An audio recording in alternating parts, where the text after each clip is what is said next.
छात्र आज का इस वीडियो आप सभी बच्चों के लिए बेसिकली खास होने वाले हैं और जो भी छात्र इस विषय में एग्जाम देने वाले हैं उसके लिए बेसिकली प्रश्न होने वाले हैं। वायरल प्रश्न है। आप सभी बच्चों से नव निवेदन है कि इस वीडियो को जरूर देखिएगा, क्योंकि कल जो आप लोग का एग्जाम होने वाला है वो आप लोग का जो विषय होता है वो कल है आप लोग का बायोलॉजी। तो सभी छात्र एक बार इस वीडियो से जरूर जुड़िएगा। तो सबसे पहले मैं बता दूं मेरे प्यारे छात्र की जो भी छात्र इस चैनल पर नए हैं तो चैनल को लाइक जरूर कर दीजिएगा। अगर चैनल पर पहली बार आए तो चैनल को सब्सक्राइब करके बेल आइकन जरूर दबा दीजिएगा। और इस वीडियो को स्टार्ट करने से सभी छात्र से नव निवेदन है कि जितना हो सके उतना इस वीडियो को शेयर करिएगा। प्रश्न नंबर 36 में क्या कर रहा है कि निम्नलिखित में कौन सा तत्व पृथ्वी के आदिकालीन वातावरण में अनाविक स्थिति में उपस्थित रहता है। प्रश्न क्या कहता है कि निम्नलिखित में कौन सा तत्व पृथ्वी के आदिकालीन वातावरण में आवनिक स्थिति में उपस्थित नहीं रहता, आवनिक स्थिति में उपस्थित नहीं रहता है। 36 का सभी छात्र देखिएगा। 36 का आंसर लगाइए फटाफट से। ऑक्सीजन। क्या कह रहा है? ऑक्सीजन। प्रश्न क्या कहता है कि निम्नलिखित में कौन सा तत्व पृथ्वी के आदिकालीन वातावरण में आणविक स्थिति में उपस्थित नहीं रहता था? तो ऑक्सीजन। ऑप्शन नंबर बी लगाएंगे, oxygen.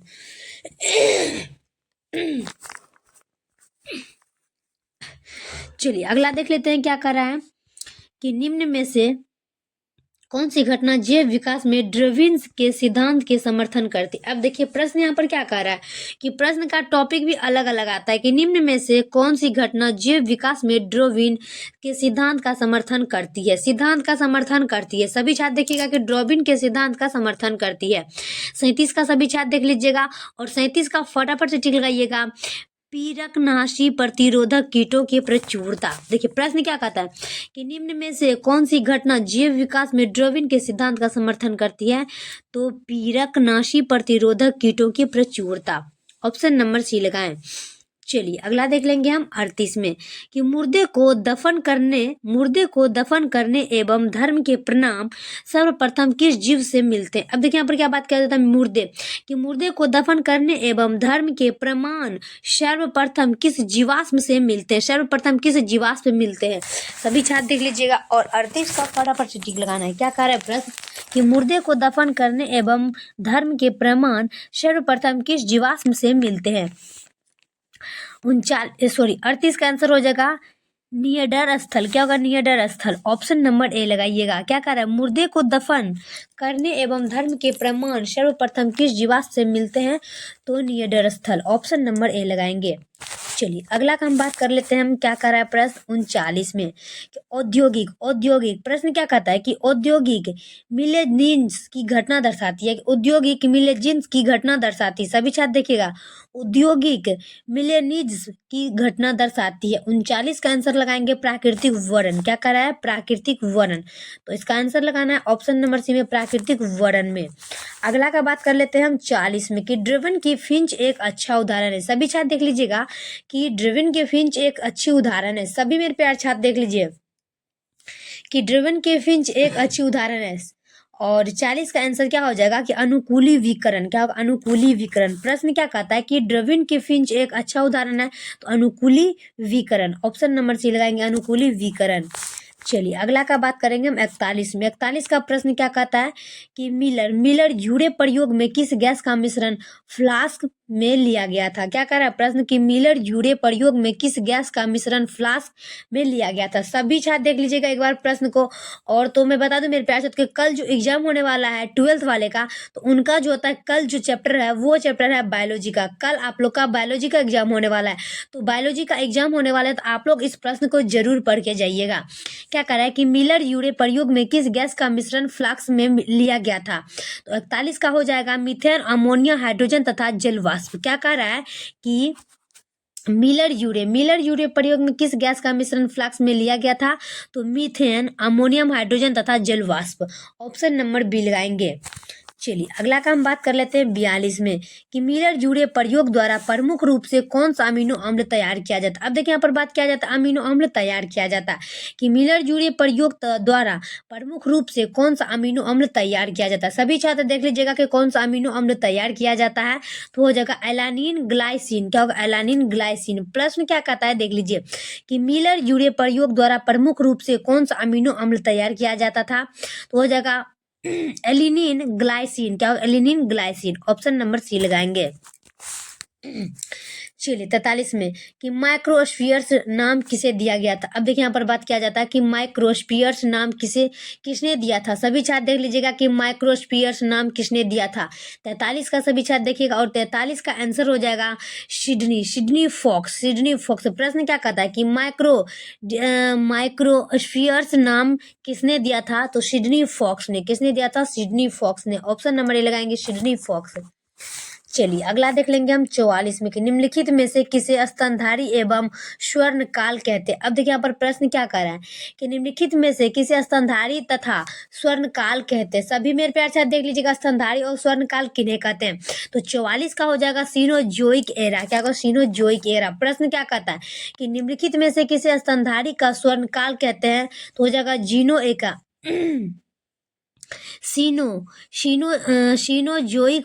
Cenozoic era, option number B लगाएंगे। चलिए अगला का बात कर लेंगे हम 45 में कि निम्नलिखित में कौन सा संयुक्त कड़ी है पक्षी स्तनधारी के बीच। अब देखिए यहाँ पर बात किया जाता है कि कड़ी यानी कि पक्षी और स्तनधारी यानी कि हम लड़कियों या मर्द, यानी कि बात किया जाता है कि निम्न में कौन सा संयुक्त कड़ी है जो पक्षी एवं स्तनधारी के बीच होता है। स्तनधारी सभी छात्र को पता होगा कि लेडीज के ही अंदर होता है ये स्तनधारी वाली चीज। तो इन्हें क्या कहते हैं कि निम्नलिखित में कौन सा संयुक्त कड़ी है पक्षी एवं स्तनधारी के बीच होता है।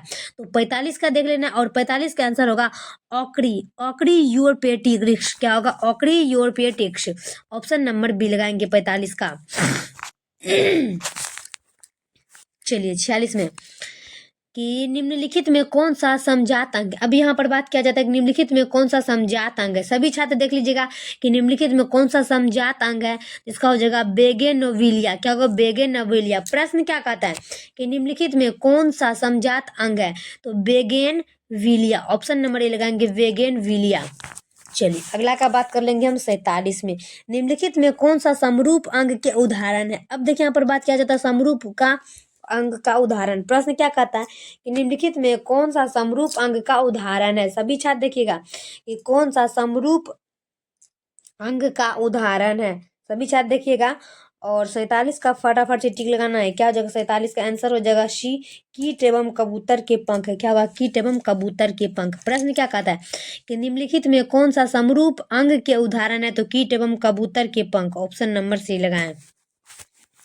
चलिए 48 में निम्नलिखित में कौन सा अवशोषी अंग है। प्रश्न क्या कहता है कि निम्नलिखित में कौन सा अवशोषी अंग है। सभी छात्र देख लीजिएगा और 48 का तो फटाक से टिक लगा दीजिए। देखिए ये प्रश्न वायरल है मेरे प्यार से, तो अभी वायरल होकर के आया था, जो कि हम आप लोग के लिए लेकर आए हैं। तो क्या कर रहा है कि निम्नलिखित में कौन सा अवशोषी अंग है। सभी छात्र लगा दीजिए आंसर और एग्जाम हॉल में तहलका मचा देना है। क्या करना है? एग्जाम हॉल में तहलका मचा देना है।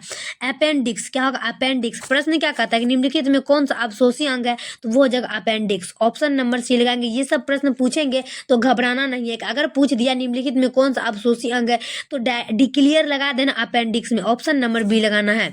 चलिए अगला देख लेंगे हम 49 में कि मिलर यूरे द्वारा लिए गए गैसीय मिश्रण का अनुपात है। कि मिलर यूरे द्वारा लिया गया गैसीय मिश्रण का अनुपात है। सभी छात्र देखिएगा 49 का और 49 का आंसर होगा 2:1, 1:2, 2:1, 1:2। प्रश्न क्या कर रहा है कि मिलर यूरे द्वारा लिया गया गैसीय मिश्रण का अनुपात होता है 2:1, 1:2, ऑप्शन नंबर ए लगाएंगे।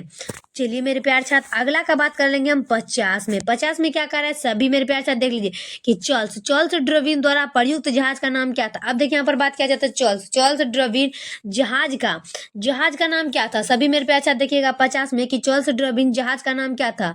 सभी मेरे प्यार छात्र देख लीजिए और हो जाएगा HMS बीगल। क्या होगा? HMS beagle. प्रश्न क्या कहता है कि चार्ल्स डार्विन द्वारा प्रयुक्त जहाज मतलब कौन सा जहाज चार्ल्स डार्विन ने रचा था, तो वो हो जाएगा चार्ल्स डार्विन ने रचा था तो क्या होगा? हो जाएगा HMS Beagle, HMS Beagle, option number B लगाएंगे।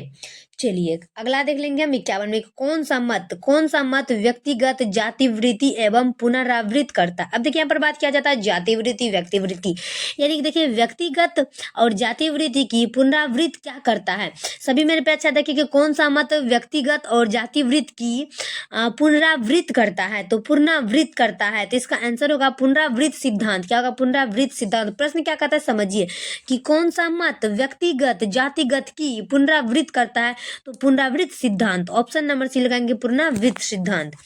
चलिए अगला देख लेंगे हम 52 में कि जैव विकास के सिद्धांत का मुख्य संबंध क्या है। अब देखिए यहाँ पर मुख्य संबंध की बात किया जाता है कि जैव विकास के मुख्य संबंध क्या है। सभी छात्र देखिएगा कि जैव विकास के सिद्धांत का मुख्य संबंध क्या है। तो 52 का सभी मेरे प्यारे छात्र देख लीजिएगा, धीरे धीरे होने वाली परिवर्तनों से। क्या करा है प्रश्न कि जैव विकास के सिद्धांत का मुख्य संबंध है धीरे धीरे होने वाले परिवर्तनों से।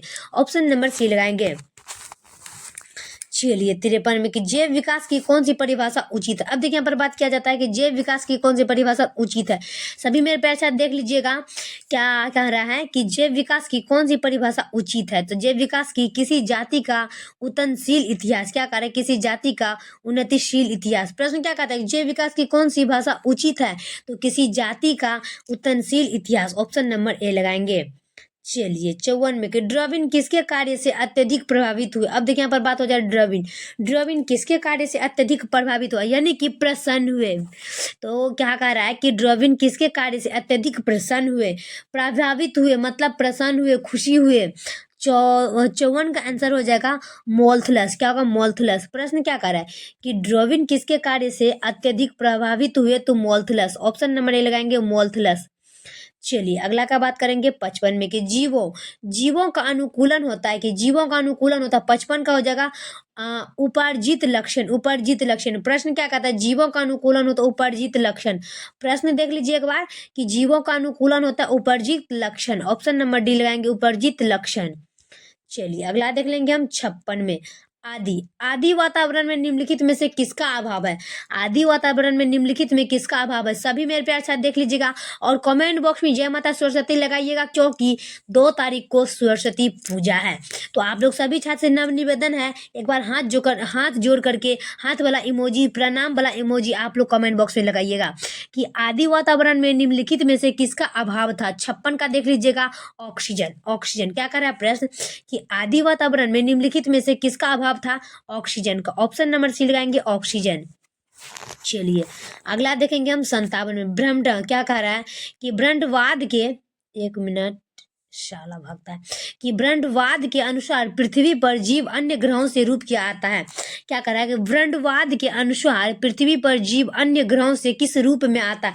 अब देखिए मेरे प्यारे साथी, यहाँ पर बात किया जाता है कि ब्रह्मवाद मतलब ब्रह्मवाद पृथ्वी पर किस ग्रहों से किस रूप में आता है, तो विषाणु के रूप में। अब देखिए मेरे प्यारे साथी, अभी के मध्य की बात किया जाता है तो ब्रह्मांड से, यानी कि ऊपर से आसमान में जो एक ब्रह्मांड होता है, ब्रह्मांड के अनुसार से पृथ्वी पर जो जीव आता है अन्य ग्रहों से, मतलब होता है मंगल ग्रह, शुक्र ग्रह, बृहस्पति ग्रह, यानी कि कोई भी ग्रह हो, अन्य मतलब बहुत सारे ग्रह होते हैं, और 7 ग्रह में से कोई भी ग्रह में से कोई भी रूप आता है, वो होता है विषाणु की तरह। क्या होता है? विषाणु, यानी कि पृथ्वी के पूरे चक्कर में घूम जाता है और विषाणु की तरह होता है। इसका आंसर लगा देंगे हम ऑप्शन नंबर सी में। चलिए 58 में देख लेते हैं क्या कर रहा है वैज्ञानिक एल मिलर के कार्बनिक अणुओं के गठन के लिए अपने प्रयोग में जलवाष्प, मीथेन और अमोनियम के साथ निम्नलिखित गैस का उपयोग किया था। अब देखिए यहाँ पर बात क्या कर रहा है कि वैज्ञानिक एल मिलर ने कार्बनिक अणुओं के गठन के लिए अपने प्रयोग में जलवाष्प, मीथेन और अमोनिया के साथ निम्नलिखित गैस का उपयोग किया था। सभी मेरे प्यारे साथ देख लीजिएगा और प्रश्न को भी जरूर समझिएगा कि निम्नलिखित एल मिलर ने कार्बनिक अणुओं के गठन के लिए अपने प्रयोग में जलवाष्प, मीथेन और अमोनिया के साथ निम्नलिखित गैस का उपयोग किया था। सभी मेरे प्यारे छात्र से हाथ जोड़ के निवेदन है कि आप लोग एग्जाम हॉल में जरूर जाएं मेरे प्यारे छात्र, और एग्जाम हॉल में तहलका मचा करके जरूर आएंगे, क्योंकि ये सब प्रश्न जो हम आप लोग को बता रहे हैं ये वायरल प्रश्न अभी वायरल हुआ है, जो कि हम आप लोग के लिए लेके आए हैं। तो क्या कर रहा है वैज्ञानिक एल मिलर ने कार्बनिक अणुओं के गठन के लिए अपने प्रयोग में जलवाष्प, मीथेन और अमोनिया के साथ निम्नलिखित गैस का उपयोग किया था। 58 का देख लीजिएगा, हाइड्रोजन। क्या होगा? हाइड्रोजन। ऑप्शन नंबर बी लगाएंगे, हाइड्रोजन।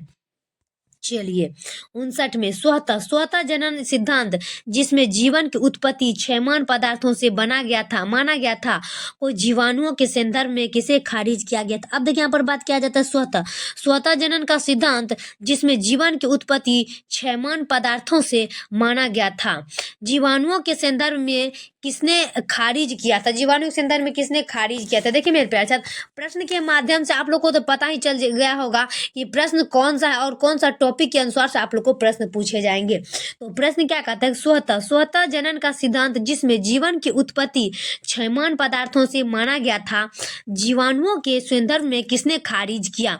59 का लगा दीजिएगा फटाक से। सी में लुई पास्चर, क्या होगा, Louis Pasteur, option number C लगाएंगे, लुई पास्चर।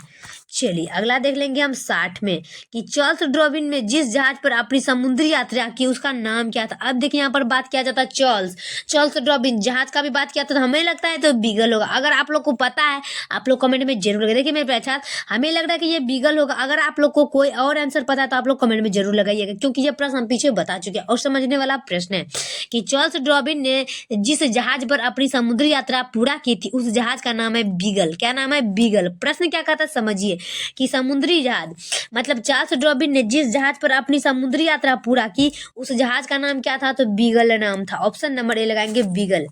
चलिए 61 नंबर में देख लेंगे हम कि प्रथम उभयचर प्राणी के रूप में विकसित मछलियों जो आज के मेढक और सोलामांडर के पूर्वज बने। अब देखिए यहाँ पर प्रश्न, देखिए कितना महत्वपूर्ण प्रश्न आ रहा है और कितना मजेदार प्रश्न आ रहा है, पढ़ने में भी मजा आता है कि प्रथम उभयचर प्राणी के रूप में विकसित मछलियों जो आज के मेढक और सोलामांडर के पूर्वज बने थे। क्या कह रहा, सोलामांडर के पूर्वज बने थे मछलियों। प्रथम उभयचर प्राणी के रूप में विकसित मछलियों जो आज के मेढक और सोलामांडर के पूर्वज बने थे। 61 का देख लीजिएगा, सीलाकेंथ। क्या हुआ, सीलाकेंथ। देखिए प्रश्न समझ लीजिएगा मेरे प्यारे छात्र, ताकि आंसर बनाने में कठिनाई का सामना बिल्कुल ना करना पड़े। कि प्रथम उभयचर प्राणी के रूप में विकसित मछलियां जो आज के मेढक और सेलामांडर के पूर्वज बने, वो जगह सेलाकेंथ। क्या होगा, सेलाकेंथ। तो ऑप्शन नंबर ए लगाएंगे। चलिए 62 का, अनुकूलन के आधार पर भिन्न जीवों के बीच समानता कहलाती है। अनुकूलन के आधार पर भिन्न जीवों के बीच समानता कहलाती है। सभी छात्र देख लीजिएगा और फटाक से लगाइएगा कि अनुकूलन के आधार पर भिन्न जीवों के बीच समानता कहलाती है। 62 का सभी मेरे प्यारे छात्र देखिएगा, अपसारी विकास। क्या कर, अपसारी विकास। प्रश्न क्या कहता है कि अनुकूलन के आधार पर भिन्न जीवों के बीच समानता कहलाती है अपसारी विकास। ऑप्शन नंबर बी लगाएंगे, अपसारी विकास। चलिए अगला देख लेंगे हम 63 में ऑस्ट्रेलियाई। क्या कह रहा है, ऑस्ट्रेलियाई शिशुधानी स्तंभनीयायी भेड़िया तथा एक अपरास्थानी भेड़िया दर्शाते। अब देखिए प्रश्न तो काफी कठिन लग रहा है, हमें भी समझ में नहीं आ रहा है, लेकिन हम क्या करेंगे, प्रश्न को 2 से 3 बार से 4 बार पढ़ेंगे ताकि हमें प्रश्न समझ आए, उसके बाद हम आंसर लगाएंगे। प्रश्न क्या कहता है, ऑस्ट्रेलियाई शिशुधानी यानी कि शिशुधानी तमसानियाई भेड़िया तथा एक अपरास्थानी भेड़िया दर्शाते। एक अपराधानी भेड़िया दर्शाते। प्रश्न क्या कहता है, सभी मेरे प्यारे छात्र एक बार कमेंट बॉक्स में जय माता सरस्वती जरूर लिखिएगा कि ऑस्ट्रेलियाई शिशुधानी स्तंभनीयायी भेड़िया तथा एक अपरा स्तनधारी भेड़िया दर्शाते हैं। तो इसका क्या हो, अपिसारी विकास। ये अपिसारी विकास की बात किया जाता है, यानी कि विकास, अपिसारी विकास। ऑप्शन नंबर सी लगाएंगे। चलिए अगला देख लेंगे हम 64 में जीव संख्या के समस्त जीवों का योग क्या कहलाता है। कि जीव संख्या के समस्त जीवों का योग क्या कहलाता है। सभी मेरे प्यारे साथ देखिएगा कि जीव संख्या के समस्त जीवों का योग क्या कहलाता है। 64 का हो जाएगा जीन कोष। क्या होगा, जीन कोष। क्या कह रहा है कि जीव संख्या के समस्त जीनों का योग कहलाता है जीन कोष। तो इसका आंसर होगा ऑप्शन नंबर ए। चलिए अगला देख लेंगे हम 65 का कि मानव का उद्गम स्थल माना जाता है। मानव का उद्गम स्थान कहाँ माना जाता है, सभी छात्र देखिएगा, मानव का उद्गम स्थल माना जाता है अफ्रीका में। सभी छात्र इस प्रश्न को याद रखिएगा कि मानव का उद्गम स्थल माना जाता है अफ्रीका में। ऑप्शन नंबर बी लगाएंगे, अफ्रीका। चलिए 66 अभिसारी विकास प्रदर्शित करते हैं। सभी छात्र इस प्रश्न को याद रखिएगा और पीछे बता चुके हैं। अभिसारी विकास प्रदर्शित करते समवृत्ति अंगों द्वारा। समवृत्ति अंगों द्वारा। प्रश्न क्या कहता है कि अभिसारी विकास प्रदर्शित करते समवृत्ति अंगों द्वारा। ऑप्शन नंबर बी लगाएंगे, समवृत्ति अंगों द्वारा। चलिए अगला देख लेंगे हम 67 में क्रमिक विकास में योगदान है। क्रमिक विकास में योगदान है। 67 का देख लेंगे, पर परागकण। प्रश्न क्या कहता है कि क्रमिक विकास में योगदान है, क्रमिक विकास में योगदान है पर परागकण, ऑप्शन नंबर बी लगाएंगे। क्रमिक विकास में योगदान है तो पर परागकण, ऑप्शन नंबर बी। चलिए अगला देख लेते हैं और आखिरी प्रश्न और लास्ट प्रश्न। रेड डाटा बुक में सम्मिलित है, अब देखिए यहाँ पर बात कर रहे हैं रेड डाटा, तो रेड डाटा बुक सम्मिलित है सभी छात्र देखिएगा। रेड डाटा बुक इनमें से सभी, इनमें से विलुप्त हो रहे हैं पौधे की सूची, दुर्लभ पौधे की सूची, आपत्तिग्रस्त प्राणियों की सूची। तो प्रश्न क्या कहता है कि रेड डाटा बुक में सम्मिलित है, मतलब रेड डाटा बुक में क्या क्या चीज सम्मिलित है, वो जगह विलुप्त हो रहे हैं पौधों की सूची एक नंबर में, दूसरा में कि दुर्लभ पौधे की सूची, तीसरा में आपत्तिग्रस्त प्राणियों की सूची। मतलब ये सब चीज में जो है ना बड़ी कठिनाई हो रहा है रेड डाटा बुक के सम्मिलित में, तो इसका आंसर होगा ऑप्शन नंबर डी। तो फाइनली मेरे प्यारे छात्र मेरा वीडियो कैसा लगता है कमेंट बॉक्स में जरूर बताइएगा। ये प्रश्न मेरे प्यारे छात्र वायरल था जो कि अभी आया था, और हम इस वीडियो को रिकॉर्डिंग करके आप लोग के सामने लेकर आए हैं, और 9:30 बजे तो आप सभी छात्रों को पता ही होगा अपलोडिंग पे जाता है। तो सभी छात्र से नम्र निवेदन हाथ जोड़ के, तो आप लोग जो भी मेरे छात्र चैनल पर नए आए हैं तो चैनल को लाइक जरूर कर दीजिएगा। अगर वीडियो अच्छा लगता है तो कमेंट करके शेयर जरूर करिएगा। पहली बार आए तो चैनल को सब्सक्राइब जरूर करिएगा मेरे प्यारे छात्र। और तब तक के लिए हम नेक्स्ट वीडियो में मिलते हैं। जय हिंद जय भारत।